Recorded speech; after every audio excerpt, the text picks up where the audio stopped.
Assalamualaikum guys, hai. Saya sekarang ini dekat Melaka, dekat Chan Mari Chan. Kita nak try 3 air diorang yang sangat refreshing untuk hari yang panas macam ni. Air yang pertama, freshly squeezed apple juice.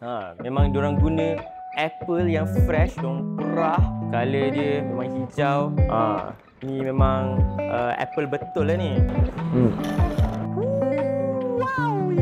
Memang rasa apple, dia punya masam apple yang hijau dia memang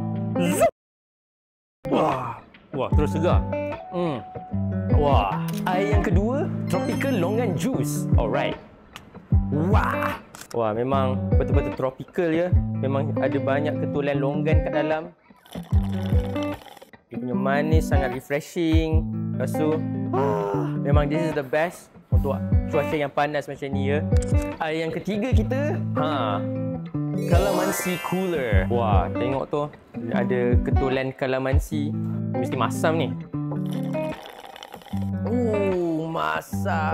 Masam yang sangat refreshing. Oh, that is so good.